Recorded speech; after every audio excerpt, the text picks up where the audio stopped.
enseignants qui, pour certains, ont fait la grève des copies. C'était lié à la mise en œuvre qu'ils estimaient mauvaise de la réforme du baccalauréat. Alors on peut discuter sur chacun de ces points, mais ce qu'on constate, c'est que ce sont des revendications sectorielles, essentiellement dans le secteur public, même s'il est vrai que, notamment chez les avocats, il y a aussi des revendications dans le secteur privé. Mon point, c'est qu'il me semble qu'il faut distinguer ces revendications, qui sont en effet légitimes dans une démocratie, qui doivent appeler le pouvoir politique à rentrer dans une discussion, une négociation. Même Il si faut ça les cogne, distinguer. ça vous dérange Justement, pas? non, Oui. mais justement, il faut les distinguer de ces violences, parce que la manifestation d'hier, il n'y a pas eu que des violences. Il y a eu ces scènes extrêmement choquantes et qui sont d'une certaine manière une défaite de la République. Quand on voit des policiers et des pompiers qui se tapent dessus, c'est une défaite collective. Mais il n'y a pas que ça aujourd'hui dans les revendications. Et je termine simplement en disant une chose, c'est que le rôle du politique dans une période comme celle-ci, me semble-t-il, c'est d'en appeler à la responsabilité de chacun.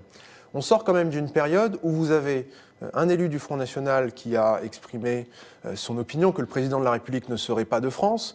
Vous avez une ancienne candidate à la présidentielle socialiste qui explique que le pays est quasiment une dictature, un régime autoritaire. Nous sommes dans un régime autoritaire. Pour ne pas la nommer, il faut vraiment que chacun revienne à la raison et les paroles, en l'espèce d'un ancien ministre socialiste. Vous avez oublié Jean-Luc Mélenchon qui dit aussi qu'on est dans un régime autoritaire. Ou la haine des médias chez Jean-Luc Mélenchon, on aurait pu.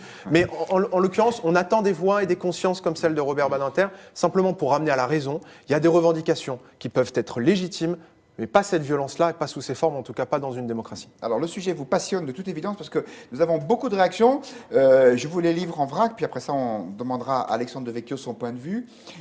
Citoyen payeur nous dit, pour obtenir un droit d'écoute au sommet, les pompiers font comme les autres, ils manifestent et ça marche apparemment. Effectivement, on peut dire aussi que les Gilets jaunes ont obtenu beaucoup, en tout cas 17 milliards d'aides diverses, parce qu'ils manifestaient parfois avec violence.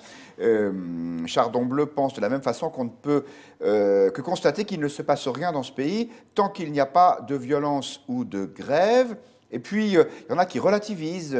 R34 qui disait les tentatives d'attentat contre De Gaulle, ah oui, ne sont comparables à rien. Une vraie guerre se déroulait à l'époque. Effectivement, donc c'était les événements d'Algérie et la situation française était peut-être encore plus tendue, certainement même. Et Babineau pense aussi que la société a toujours été violente. C'est la surmédiatisation de cette violence qui est un nouveau phénomène. Alexandre Devecchio, qu'est-ce que vous en pensez ?